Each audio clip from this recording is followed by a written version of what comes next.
ओम भास्कराय नमः। हरे कृष्ण। आप सभी श्रोताओं का बहुत बहुत आभार इन कथाओं को नियमित रूप से सुनने के लिए। भक्ति की ये अलौकिक यात्रा अब अपने 20वें पड़ाव पर आ पहुंची है। इतने दिनों से आपने जिस समर्पण और विश्वास के साथ कथा यात्रा में साथ निभाया है वह स्वयं देवताओं को भी चकित करता है। आज का दिन विशेष है क्योंकि ये दर्शाता है कि आपने केवल कथा नहीं सुनी बल्कि उसे जिया है। एक साधारण श्रोता अब साधक बन चुका है। हर अध्याय के साथ मन और अधिक निर्मल हुआ है, आत्मा और अधिक प्रकाशित हुई है। इसलिए आज भी जब हम कथा के 20वें पुष्प को इस भक्ति माला में पिरोने जा रहे हैं तो आइए पूरे मन, वचन और कर्म से ठाकुर जी का स्मरण करें और यही प्रार्थना करें, हे ठाकुर जी, जैसे आपने अब तक थामा है वैसे ही अंतिम दिन तक हमारा हाथ थामे रखना।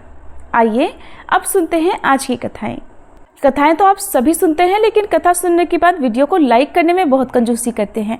कम से कम कथा सुनकर वीडियो को लाइक तो रोज कर दिया करें। नामदेव जी एक छोटे ही बालक थे जब उनके नाना जी को उन्होंने ठाकुर जी की सेवा करते हुए देखा। जब भी नामदेव जी के नाना अपने ठाकुर जी की सेवा करते तो नामदेव जी उन्हें ध्यान से देखा करते।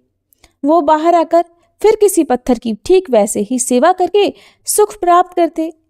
नामदेव जी अक्सर अपने नाना जी से हट करते कि अपने ठाकुर जी की सेवा मुझे दे दीजिए, मैं बिल्कुल वैसे ही सेवा सीख गया हूँ जैसे आप करते हैं। मगर उनके नाना जी कहते कि जब आप बड़े हो जाएंगे तो मैं आपको सेवा दे दूंगा। एक बार नाना जी को कुछ दिन के लिए बाहर जाना था तो उन्होंने ठाकुर सेवा नामदेव जी को दे दी, लेकिन उन्होंने जाने से पहले नामदेव जी से कहा कि पहले ठाकुर जी को दूध पिलाना और भोग लगाना, उसके बाद ही खुद खाना।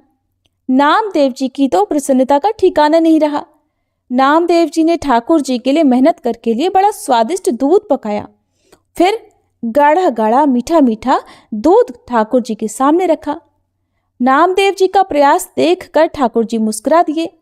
अब ये देखकर तो नामदेव जी भी खुश हो गए। आज तक नाना जी को भी ये मुस्कुराहट नहीं मिली थी। नामदेव जी सोचते रहे कि शायद मैं सामने खड़ा हूं इसलिए ठाकुर जी दूध नहीं पी रहे, क्योंकि दूध उस कटोरी में कम ही नहीं हो रहा था। उन्होंने पर्दा कर दिया। पर्दा करने के थोड़ी देर बाद हटाकर देखा कि ठाकुर जी ने तो दूध अभी तक नहीं पिया था। अब वो व्याकुल होने लगे कि अगर ठाकुर जी ने दूध नहीं पिया तब तो नाना जी मेरी ठाकुर से वही बंद कर देंगे, अपने ठाकुर मुझे देंगे ही नहीं। तो उन्होंने ठाकुर जी से कहा कि मैं नया पुजारी हूँ ठाकुर जी, अगर मुझसे कोई गलती हुई है तो मुझे बता दीजिए, और अगर आपको ये दूध नहीं पसंद है तो मुझे बता दीजिए। कुछ और भोग लगाना हो, कुछ और आपको प्रिय हो तो वो भी बता दीजिए, क्योंकि दूध अभी भी वैसे ही वैसा पड़ा था। सुबह से शाम हो गई, ठाकुर जी ने उस दिन दूध नहीं पिया। अगला दिन हुआ, फिर भोग लगाया गया। ठाकुर जी ने इस दिन भी दूध नहीं पिया। अब नामदेव जी ने 2 दिन तक कुछ नहीं खाया, क्योंकि उन्हें ये डर था कि अगर उन्होंने बिना भोग लगाए कुछ खा लिया तो उनसे ठाकुर जी की सेवा छीन ली जाएगी। तीसरा दिन हुआ, अब तो उन्हें मारे भूख की नींद भी नहीं आई। फिर से उन्होंने दूध बनाया और इस बार दृढ़ता के साथ ठाकुर जी पास अपने एक छुरी भी लेकर गए और बोले ठाकुर जी से, ठाकुर जी दूध पियो नहीं तो मैं अपना गला काट लूंगा। उन्होंने खुद पर छुरी से प्रहार किया और ठाकुर जी ये सब देख नहीं पाए और झट उनके सामने आ गए और नामदेव जी का हाथ पकड़ लिया। अब तो ठाकुर जी ने झट से कटोरा उठाया और एक ही सांस में सारा दूध पी गए।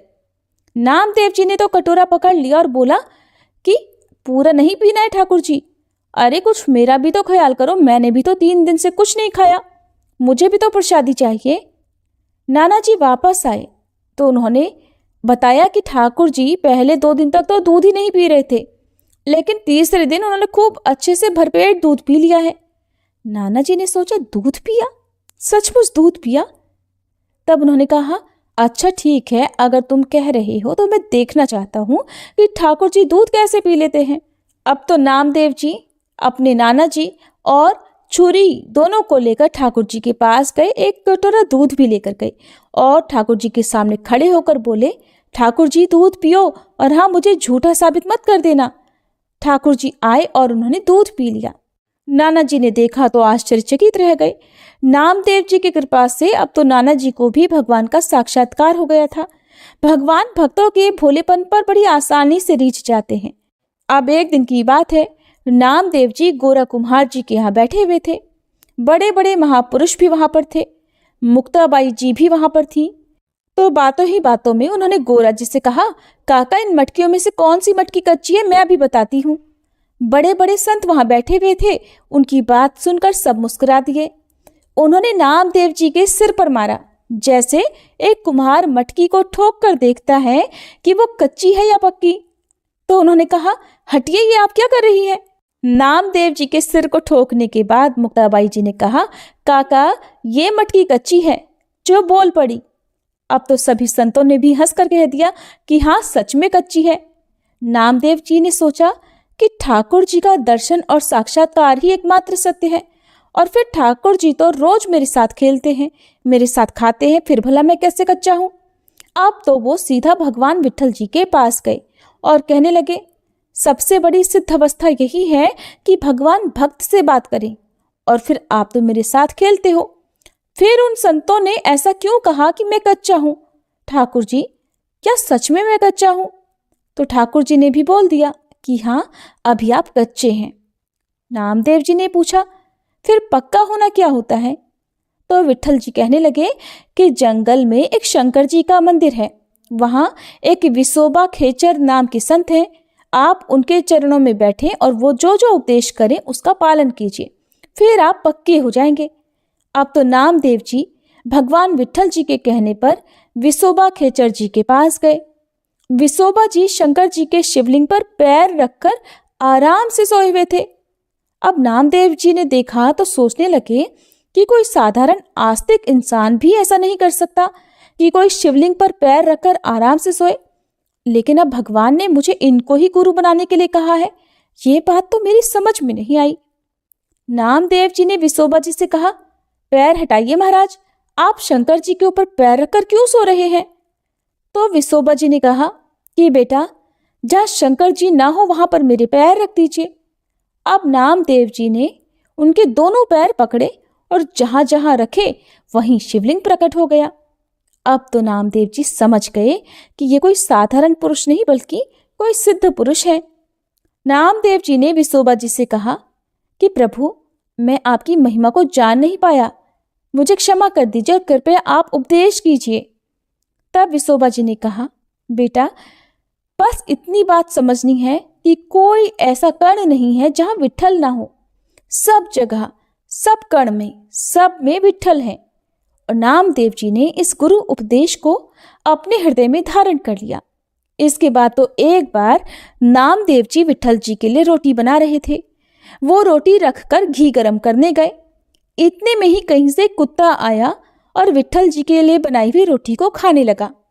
नामदेव जी ने कुत्ते से कहा, प्रभु, ऐसी रूखी रोटी मत खाओ, जरा मुझ पर इस पर घी लगाने दो पहले। क्योंकि गुरु ने कहा था कि कण कण में भगवान है, सब जगह भगवान है, तो नामदेव जी को उस कुत्ते में भी भगवान नजर आ रहे थे। तो नामदेव जी ने उस कुत्ते से कहा कि पहले इस रोटी पर मुझे घी लगा लेने दो। लेकिन भला कुत्ता कहाँ उनकी बात समझता, वो तो सूखी रोटी मुंह में पकड़कर झटपट वहां से भागा। विट्ठल जी उसके पीछे पीछे गए और कहने लगे, ऐसी रूखी रोटी मत खाओ, पहले मुझे इस पर घी लगाने दो। इस तरह सूखी रोटी खाने में आपको कोई स्वाद नहीं आएगा। लेकिन कुत्ता मुंह में रोटी पकड़े भागने लगा। विट्ठल जी पीछे पीछे भागे तो अचानक एक जगह वह कुत्ता रुक गया और ठीक उसी कुत्ते से भगवान विट्ठल प्रकट हो गए। विट्ठल जी ने कहा, देखा, तुमने मुझे पहचान लिया ना। जब तुम्हें कच्ची मटकी कहा गया था तो तुम मंदिर में मुझसे शिकायत करने आ गए थे, और आज जब गुरु कृपा हो गई तो आप पक्के हो गए और आपने एक कुत्ते में भी मुझे ढूंढ लिया। अब एक दिन नामदेव जी भगवान विट्ठल जी से कहने लगे कि प्रभु, आप कितना भी छुपो, मैं आपको पहचान लूंगा। विट्ठल जी ने कहा, अच्छा ठीक है, देखते हैं। एकदम से नामदेव जी के मन में आया कि मंदिर में बड़ा कोलाहल हो रहा है, मंदिर के पीछे जाकर बैठते हैं और शांति से प्रभु का ध्यान करते हैं। पीछे जाकर बैठे तो कुछ लड़के वहां आकर खेलने लगे। उनके भजन में विक्षेप पड़ा। उन्होंने सोचा, चलो यहाँ से उठकर नदी किनारे चलते हैं। नदी किनारे जाकर बैठे, थोड़ा सा ध्यान लगाया, तभी वहां पर बैलगाड़ियां आकर रुकने लगी। तो नामदेव जी ने कहा, अरे शोर मत मचाओ, मैं यहाँ भजन कर रहा हूँ। तब एक बैलगाड़ी से एक पुरुष और स्त्री गंडासा यानी तेज धार वाला ब्लेड लेकर निकले और वो आपस में बात करने लगे। बड़ी जोर से भूख लगी है, आज कोई शिकार तो मिला नहीं, ये आदमी मिला है, इसी को मारकर खा लेते हैं। अब तो वे दोनों नामदेव जी के पीछे पीछे भागने लगे। नामदेव जी ने भी झट अपनी धोती पकड़ी और वहां से भागने लगे। भागते भागते नामदेव जी विट्ठल जी के मंदिर में पहुंच गए और हाँफने लगे। तो विट्ठल जी ने पूछा, कहाँ से भागते आ रहे हो नामदेव? तो नामदेव जी ने कहा, बच गया प्रभु, एक स्त्री और पुरुष तो आज मुझे काट कर खाने की कोशिश कर रहे थे। विट्ठल जी ने कहा, देखा, पहचान नहीं पाए ना, अरे वो मैं ही तो था। तो विट्ठल जी ऐसी ऐसी लीलाएं करते हैं अपने भक्तों के साथ। अब एक दिन नामदेव जी अपनी कीर्तन मंडली के साथ महाराष्ट्र से ब्रज होते हुए दिल्ली पहुंचे। दिल्ली के बादशाह सिकंदर लोदी को पता चला कि एक हिंदू कीर्तन मंडली में नामदेव नाम जी के एक चमत्कारी संत हैं। तो उन्होंने हिंदू संतों की परीक्षा लेने के लिए पूरी मंडली को वहां बुलाया। बादशाह ने नामदेव जी से कहा कि अगर आप भगवान से मिल चुके हैं तो हमें कोई चमत्कार दिखाइए। नामदेव जी ने कहा, मुझ में तो कोई सिद्धि नहीं है, मैं तो बस नाम कीर्तन करता हूँ और संतों के साथ रहता हूँ, बाकी मुझ में तो कोई चमत्कार नहीं है। बादशाह ने उनकी दैन्यता को अपना अपमान समझा। अब बादशाह ने गाय मंगवाई और उनके सामने ही उसकी गर्दन काट दी और फिर बोला कि अब इस गाय को जिंदा करो। नामदेव जी के तो होश उड़ गए। उन्होंने प्रभु से प्रार्थना की कि आप अपनी मर्यादा रखने के लिए इस गाय को जिंदा कर दीजिए, मुझ में तो कोई सामर्थ्य नहीं है, आप बस मेरी आयु इस गाय को दे दीजिए। प्रभु आप तो सर्वसमर्थ हैं, ये आपके भक्तों की परीक्षा लेने के लिए ही ये सब कर रहे हैं। जैसे ही उन्होंने ये प्रार्थना करके उस गाय को छुआ, उसकी गर्दन जुड़ गई और गाय उठकर बैठ गई। तब तो बादशाह ने नामदेव जी के चरण पकड़ लिए और फिर बोला कि आप कुछ भी मांग लीजिए, लेकिन नामदेव ने मना कर दिया। फिर बादशाह ने जबरदस्ती एक रत्नों से जड़ा हुआ पलंग अपने सेवकों के साथ उनके लिए भेज दिया। कीमती पलंग के साथ उसकी रक्षा करने के लिए सैनिक भी आए। भजन में विक्षेप ना पड़े इसलिए नामदेव जी ने पलंग नदी में फेंक दिया, क्योंकि उसकी रक्षा करने के लिए उन्हें बहुत सारे लोगों की आवश्यकता पड़ती। जब आसपास लोग हर समय खड़े रहते तो वो ढंग से भजन नहीं कर सकते, भजन में बहुत असुविधा होती। उधर राजा को जब ये बात पता चली तो उसने इसे अपना अपमान समझा। फिर से नामदेव जी को मिलने के लिए बुलाया। तो नामदेव जी ने उन्हें कहा कि वो पलंग मेरे भजन में बाधा पहुंचा रहा था, इसलिए मैंने उसे फेंक दिया। राजा ने कहा, मुझे तो बिल्कुल वैसे ही पलंग की आवश्यकता है, अगर आपने पलंग नदी में ना फेंका होता तो मैं उसकी नाप लेकर नया पलंग बनवा सकता था। नामदेव जी समझ गए कि अब एक और परीक्षा की घड़ी आ गई। नामदेव जी राजा को नदी के पास लेकर गए और नदी में से उसी पलंग जैसे 20 पलंग निकालकर उसके सामने रख दिए। नामदेव जी ने कहा, हमारे प्रभु की इस सृष्टि में किसी चीज की कोई कमी नहीं है। अब बादशाह समझ गया कि इन हिंदू भक्तों में कुछ विशेष चमत्कार तो जरूर है।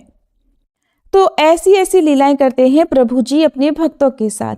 अगर उनके भक्त सच्ची भक्ति करते हैं और अगर वे भक्त भगवान को प्रिय हो जाते हैं तो फिर भगवान अपने भक्तों की हर परीक्षा की घड़ी में उसी तरह साथ देते हैं जैसे उन्होंने नामदेव जी का दिया। जनाबाई जी, इनकी कहानी आज आप सुनने वाले हैं, जिनका जन्म गोदावरी तट पर गंगाखेड़ नामक एक गांव में हुआ था जो महाराष्ट्र में है, ऐसा कहा जाता है। बचपन में ही इनकी मां का निधन हो गया था। उनके पिता उन्हें भगवान विठल के दर्शन के लिए पंढरपुर लाए और वहीं उनकी भी मृत्यु हो गई। अब तो जनाबाई जी के हृदय में भगवत प्रेरणा से ये बात आई कि कोई भक्त अगर उन पर कृपा कर दे तो उन्हें भगवान का साक्षात्कार हो जाएगा। इसलिए जनाबाई जी ने 8 वर्ष की आयु में नामदेव जी महाराज के यहाँ सेवा करना स्वीकार कर लिया।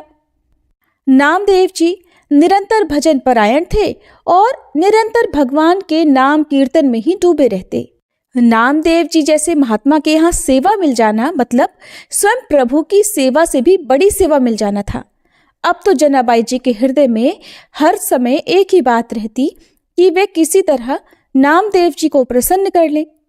अब जनाबाई जी नामदेव जी के पूरे परिवार की बड़ी लगन के साथ सेवा करने लगी। वो उनके घर के सारे कार्य जैसे कपड़े धोना, आटा पीसना, भोग तैयार करना, बर्तन मांजना, झाड़ू पोछा करना, जो जो काम उन्हें करने को मिलते वो सारे काम खुद करने लगी। जनाबाई जी को इस तरह सेवा करने में बड़ा आनंद आने लगा। नामदेव जी की सेवा और संग के प्रभाव से उनका अब निरंतर नाम जप चलने लगा। जो नामदेव जी जप और कीर्तन करते थे वही जनाबाई जी भी कीर्तन और नाम स्मरण करने लगी। नाम स्मरण करते करते कभी कभी तो वो जब पोछा लगा रही होती तो एकदम से उनके हाथ रुक जाते और आंसू बहने लगते और प्रभु के लिए विकलता प्रकट होने लगी। श्री जनाबाई जी की भावदशाएं आने लगी और उनके हृदय में भगवान विठल के प्रति प्रबल आसक्ति होने लगी। जब कभी सेवा के बाद उन्हें कुछ समय मिलता तो वो मंदिर में जाती और ठाकुर जी को एकटक देखा करती। ठाकुर जी को देखते देखते उनको एकदम से विकलता होती और फिर वो रोने लगती। जब आनंद बढ़ता तो वो नाचने लगती। जनाबाई जी की ये दशा केवल और केवल श्री नामदेव जी की सेवा से होने लगी। जब भक्त के मन में भक्ति जागृत होती है, या आप कह सकते हैं कि जब सच्ची भक्ति जागृत होती है, तो भक्त का हाल कुछ कुछ ऐसा ही हो जाता है। जैसे मीराबाई भी भगवान कृष्ण की भक्ति में सुध-बुध खो बैठती थी, नृत्य करती थी, कभी रोती थी, ठीक उसी तरह से हाल जनाबाई जी का होने लगा। जनाबाई जी सारे कामों को करते हुए सावधानी रखती कि कहीं सेवा में कोई गलती ना हो जाए और नाम भूल ना जाए। ऐसे जनाबाई जी श्री नामदेव जी की सेवा में मगन रहने लगी। वो सावधान रहती कि अपनी स्थिति में इतना भी ना डूब जाएं कि उनकी सेवा ही छूट जाए, क्योंकि सेवा भक्त की प्रसन्नता के लिए है और भक्त की प्रसन्नता से ही विठ्ठल भगवान रीझ जाएंगे। यानी कि ना तो वो भक्ति करना कम चाहती थी और ना ही वो जो झाड़ू पोछा आदि कार्य थे उनमें कोई कमी करना चाहती थी। वो चाहती थी कि सारे काम बराबर चलते रहें। उनके हृदय की इस धारणा और भगवान के नाम का ऐसा प्रभाव हुआ कि अब उनके आंसू ही नहीं रुकते थे। सभी काम करते हुए उनके आंसू लगातार बहते रहते थे। जिस स्थिति की बड़े बड़े साधु और उपासक आकांक्षा करते रहते हैं, वो जनाबाई जी को केवल भक्त संघ की कृपा से ही प्राप्त हो रही थी। एकादशी के दिन नामदेव जी के यहाँ रात में भक्त मंडली एकत्रित होकर कीर्तन किया करती थी। कोई मृदंग बजाता, कोई करताल बजाता, कोई नृत्य करते हुए नाम कीर्तन करता, कोई प्रभु की आनंदमयी लीलाओं का गायन करता, तो कोई एकांत में बैठा हुआ उन लीलाओं और कीर्तन को सुनकर आंसू बहाया करता। नामदेव जी के यहाँ पूरी एकादशी की रात्रि को ऐसा कीर्तन होता और जनाबाई सब संतों की सेवा करके एकांत में कोने में खड़ी रहती। वो नामदेव जी और बड़े बड़े भक्तों की भाव दशाएं दिखा करती, तो उनके हृदय में ये सब कुछ देखकर विकलता और बढ़ जाती। संकीर्तन के आनंद सागर में वो भी पूरी रात डूबी रहती। उनको तो ये भी नहीं पता चलता था कि रात्रि कब बीत गई। यही है महाप्रेम का स्वरूप कि कोई सुध-बुध ही नहीं रहती। प्रातः काल होते ही भक्त मंडली चली जाती और जनाबाई भगवत प्रेम की मादकता में बावरी हुई ठाकुर जी की प्रसन्नता के लिए श्री नामदेव जी की सेवा में मगन रहने लगती। एक दिन एकादशी की रात्रि में जनाबाई भाव में ऐसी डूबी हुई थी कि सुबह हो गई और उनकी बाकी सेवा बाकी रह गई। घबराते हुए उन्होंने सोचा कि पहले वस्त्र धो लें। जब वह चंद्रभागा नदी के पास पहुंची तो उनके मन में बहुत सी चिंताएं एक साथ आने लगी। अब काम करते करते, कपड़े धोते धोते वो सोचने लगी कि अभी तो बर्तन धोने हैं, फिर ठाकुर जी की सेवा के लिए पानी भी भरने जाना है। आज तो बहुत देर हो गई, अब मैं कैसे ये सारी सेवाएं पूरी कर पाऊंगी। वो ये सोच ही रही थी कि एक वृद्ध माता उनके पास आई और कहने लगी, जनाबाई तू चिंता क्यों कर रही है, तू जाकर बाकी के काम कर ले, मैं तेरे सारे कपड़े धो देती हूँ। जनाबाई ने कहा कि आप मेरा काम क्यों करेंगी। तो वह वृद्धा कहने लगी, मैं सच्ची सफाई और धुलाई करना जानती हूँ और जो कपड़े मैं एक बार धोती हूँ वो दोबारा गंदे नहीं होते। जनाबाई इस बात को समझ नहीं पाई। तब उन वृद्धा ने बड़े प्रेम से कहा कि बेटी तू चिंता मत कर, तू मेरे जैसे कपड़े साफ नहीं कर सकती। तब जनाबाई ने कहा कि अब मुझे तुरंत ही नामदेव जी के घर जाना होगा, क्योंकि मैंने बर्तन नहीं धोए। ऐसा कहकर वो कपड़े वही नदी के किनारे छोड़कर भागी भागी घर चली गई। जनाबाई बर्तन धोकर और जल भरकर वापस आई तो उन्होंने देखा कि उन वृद्धा माता ने तो सारे कपड़े धोकर सुखा भी दिए थे। जनाबाई ने देखा कि सारे कपड़े एकदम साफ हो गए थे। तब उन्होंने हाथ जोड़कर उन वृद्धा से कहा कि आप जैसा उदार तो मुझे जीवन में कोई भी नहीं मिला। जनाबाई आगे कहने लगी कि माता, मैं तो आपकी बहुत आभारी हूँ। तब वृद्धा मैया कहने लगी, अरे बेटी, इसमें आभार की क्या बात है, मैं तो तुम्हारी ही हूँ और अपनों से आभार थोड़ी व्यक्त करते हैं। ऐसा कहकर मुस्कुराते हुए वे वृद्धा वहां से चली गई। जाते जाते उन्होंने कहा कि अगर कभी भी जरूरत हो तो मुझे याद कर लेना, और जब तुम याद करोगी तो मैं तुम्हारी सेवा के लिए उपस्थित हो जाऊंगी। जनाबाई जी भाव में डूब गईं, क्योंकि उन वृद्धा की मुस्कुराहट ने उनके हृदय में आनंद को बढ़ा दिया था। जब चेतना आई तो उन्होंने सोचा, अरे मैं तो बिल्कुल भूल ही गई।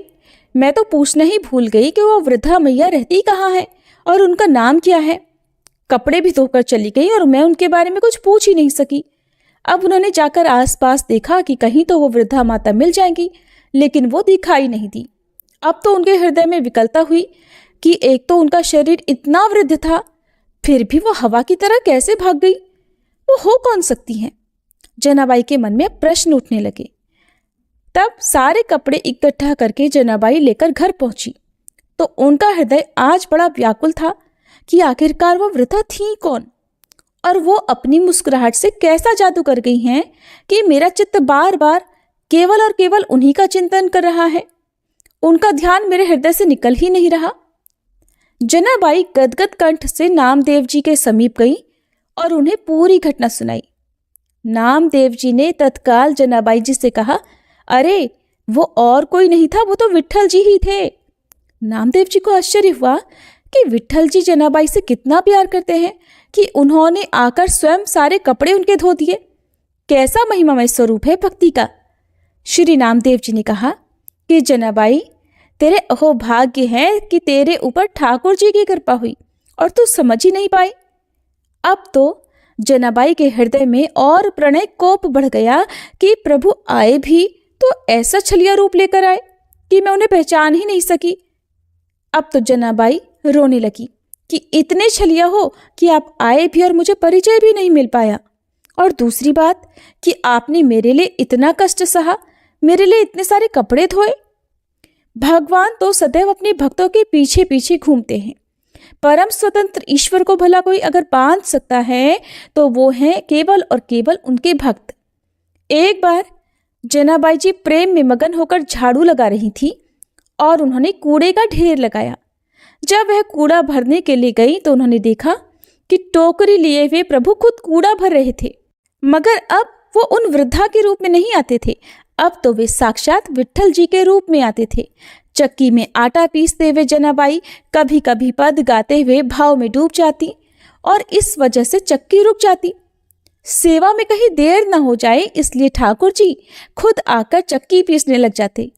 प्रभु जनाबाई का अभंग सुनते रहते और जनाबाई जी प्रेम में मगन रहती। जनाबाई जी जब घर में झाड़ू लगाती तो कचरा स्वयं विठल भगवान उठाते। वो टोकरी को सिर पर रखकर जनाबाई जी के पीछे पीछे डोलते। भक्ति की कैसी अद्भुत महिमा है। भक्त की भक्ति से प्रभु अधीन हो जाते हैं। बार बार विठल जी यही कहा करते कि जनाबाई, मैं तो तुम्हारा ऋणी हूं, मैं कैसे ये ऋण उतार सकता हूं, मुझे बता दो। तुम मेरे भक्त नामदेव जी की सेवा करती हो। जनाबाई अगर ओखली में धान कूटती तो प्रभु सामने खड़े होकर मुस्कुराते रहते।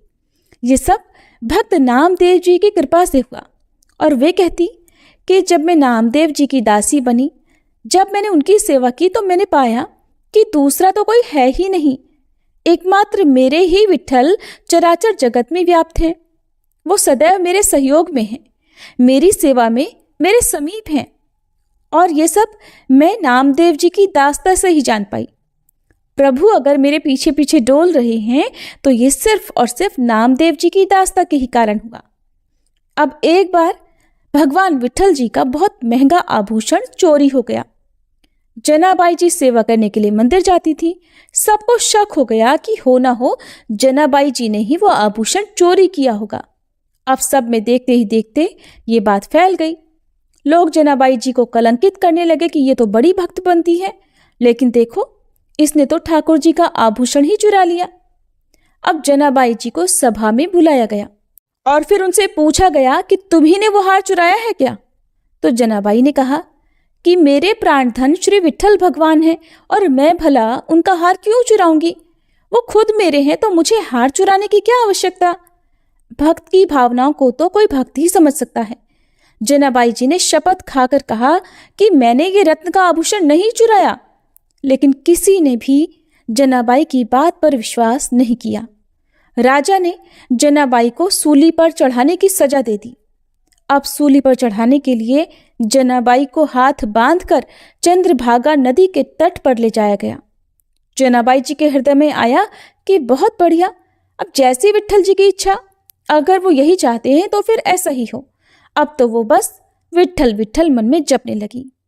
जैसे जैसे वो विट्ठल बोलती, इधर वैसे वैसे चमत्कार होता कि वो सूली जिस पर उन्हें चढ़ाया जाना था पिघलती जाती। ऐसा होते होते पूरी की पूरी सूली पिघल गई। सब आश्चर्यचकित रह गए। तब राजा और सैनिकों ने जनाबाई को प्रणाम किया और उनसे क्षमा मांगी। ये लीला दो प्रभाव दिखाने के लिए हुई। पहली, जनाबाई जी को कोई भय नहीं था, क्योंकि वो ये सोच रही थी कि सूली की सजा मेरे प्रीतम का विधान है और मेरे प्रीतम के मिलन के लिए अगर अब ये शरीर छूटने वाला भी है तो कोई भय नहीं। और दूसरी बात ये कि एक भक्त कितनी महिमा से युक्त होता है, इससे प्रभु दिखाते हैं कि उनके भक्त को प्रकृति का कोई भी प्रहार, कोई भी कष्ट, कोई दुख विचलित नहीं कर सकता, नष्ट नहीं कर सकता। अब एक बार कबीरदास जी महाराज श्री नामदेव जी के दर्शन करने जा रहे थे। उन्होंने देखा कि कुछ शोरगुल हो रहा है, तो उन्होंने किसी से पूछा कि अरे क्या हो रहा है, ये शोरगुल कैसा? तब उन्हें बताया गया कि जनाबाई जी किसी स्त्री से झगड़ा कर रही हैं। कबीरदास जी ने कभी सुना नहीं था, तो पूछने लगे जनाबाई कौन है? तो उन्हें बताया गया कि वो तो नामदेव जी की सेवा में रहती हैं। अब कबीरदास जी नजदीक गए तो पता लगा कि लड़ाई गोबर के कंडों पर हो रही है। उनके मन में विचार आया कि एक भक्त भला कंडों के लिए कैसे लड़ सकता है। वो ऐसे ही आनंद मगन होकर उनका झगड़ा सुनने लगे। तब जनाबाई दूसरी स्त्री से कह रही थी कि ये कंडा मेरा है।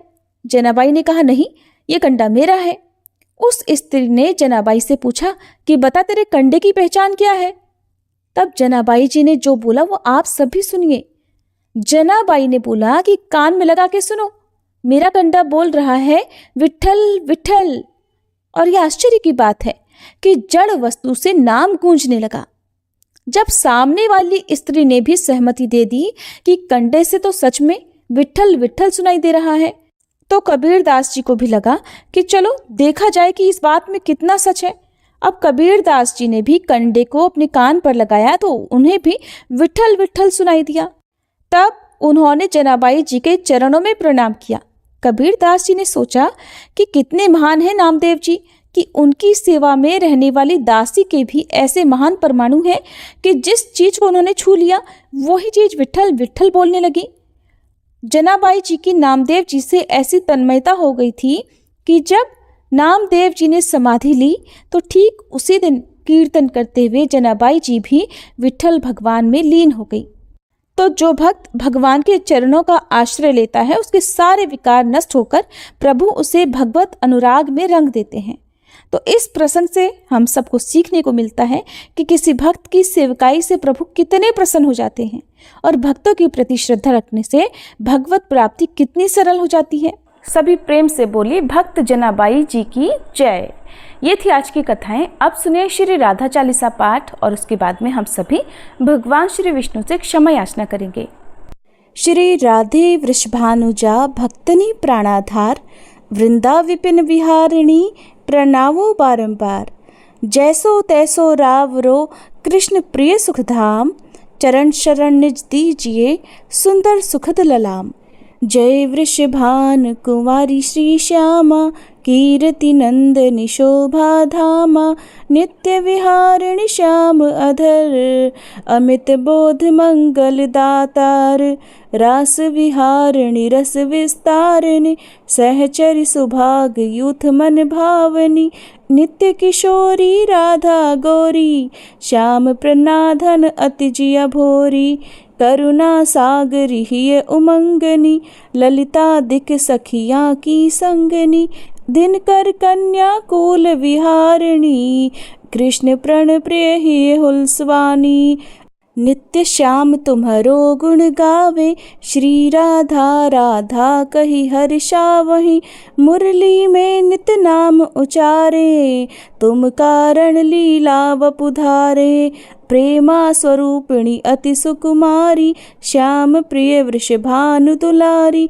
नवल किशोरी अति छवि लगे धामा, द्युति लघु लाग कोटि रति कामा, गौरांगी शशि निंदक वदना, सुभग चपल अनियारे नैना, जावक युत पद पंकज चरण, नुपुर ध्वनि प्रीतम मन हरिणा, संतता सहचरी सेवा करही, महामोद मंगल मन भरही, रसिकन जीवन प्राण अधारा, राधा नाम सकल सुख सारा, अगम अगोचर नित्य स्वरूपा, ध्यान धरत निशिदिन ब्रज भूपा, उपजे उजासु अंश गुण खानी, कोटिन उमा राम ब्रह्माणी, नित्य धाम गोलोक बिहारिणी, जन रक्षक दुख दोष नसवानी, शिव अज मुनि सनकादिक नारद, पार न पाए शेष अरु शारद, राधा शुभ गुण रूप उजारी,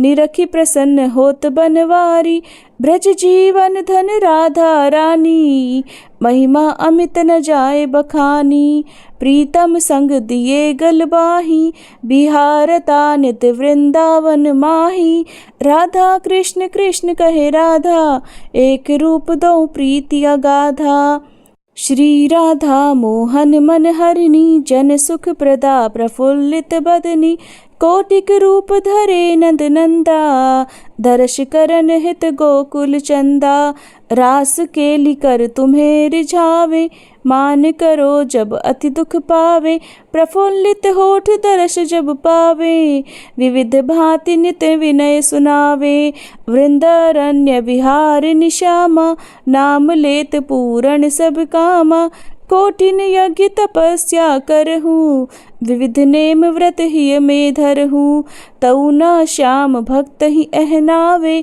जब लगी राधा नाम न गावे, वृंदा विपिन स्वामिनी राधा, लीला वपु तब अमित अगाधा, स्वयं कृष्ण पावे नहीं पारा, और तुम्हें को जानन हारा, श्री राधा रस प्रीति अभेदा, सादर गान करत नित वेदा, राधा त्यागी कृष्ण को भजी है, ते सपने हूँ जग जलधि न तरी है, कीर्ति कुमारी हुआरी राधा, सुमिरत सकल मिटहि भव बाधा, नाम अमंगल मूल न सावन, त्रिविध ताप हरि हरि मन भावन, राधा नाम ले जो कोई, सहज ही दामोदर वश होई, राधा नाम परम सुखदाई, भजतहि कृपा करे यदुराई, यशुमति नंदन पीछे फिर है, जो को राधा नाम सुमिर है, रास विहारिणी श्यामा प्यारी,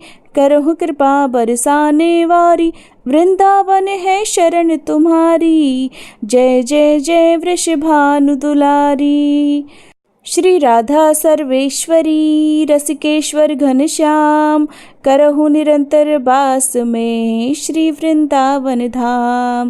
बोलो राधा रानी की जय, श्री कृष्ण भगवान की जय। प्रिय श्रोताओं, आइए अब हम सब मिलकर भगवान श्री लक्ष्मी नारायण जी से क्षमा प्रार्थना करें। हे सच्चिदानंद परम करुणामय भगवान विष्णु, हे लक्ष्मी नारायण भगवान, आप सबके अंतःकरण में वास करने वाले सर्वज्ञ, सर्वशक्तिमान और अनंत दयालु हैं। मैं आपकी इस अज्ञानमय बालिका ने जीवन के पथ पर चलते हुए अनगिनत बार अपने विचारों, वचनों और कर्मों से जाने अनजाने पाप, त्रुटियां और अपराध किए हैं। हे प्रभु, कभी किसी के साथ कटु व्यवहार किया, कभी अहंकार में कुछ ऐसा बोल गई जो आपकी मर्यादाओं के विरुद्ध था। कभी क्रोध आया, कभी मोह ने भरमाया और कभी लोभ ने मुझे आपके पथ से डगमगाया। परंतु प्रभु, आप तो क्षमाशील हैं। आप तो उसी को उठाते हैं जो गिर गया हो, उसी को थामते हैं जो भटक गया हो। हे श्री हरि, मैं स्वीकार करती हूँ कि मेरी बुद्धि संकीर्ण है, मन चंचल है, इंद्रियां आकर्षणों में बहक जाती हैं, परंतु मेरा हृदय बार बार आपके श्री चरणों की ओर ही लौट आता है। हे प्रभु, मैं आपकी शरण में हूँ। आपके बिना मेरा कोई सहारा नहीं, कोई गति नहीं। मुझ में यदि कोई गुण है तो वह आपके चरणों की भक्ति है। मुझ में यदि कोई शक्ति है तो वह आपके नाम का स्मरण है। आपकी कृपा के बिना मैं कुछ भी नहीं। इसलिए हे करुणा सिंधु, कृपया मुझ पर दृष्टि डालिए, मेरे समस्त पापों को क्षमा कर दीजिए, मुझे अपनी भक्ति में दृढ़ बनाइए और अपने प्रेम में बांध लीजिए। मैं न योग जानती हूँ, न यज्ञ, न तप, न व्रत। मैं तो केवल एक बात जानती हूँ कि आप मेरे हैं और मैं आपकी हूँ। यही संबंध मेरी आत्मा की अंतिम पहचान है।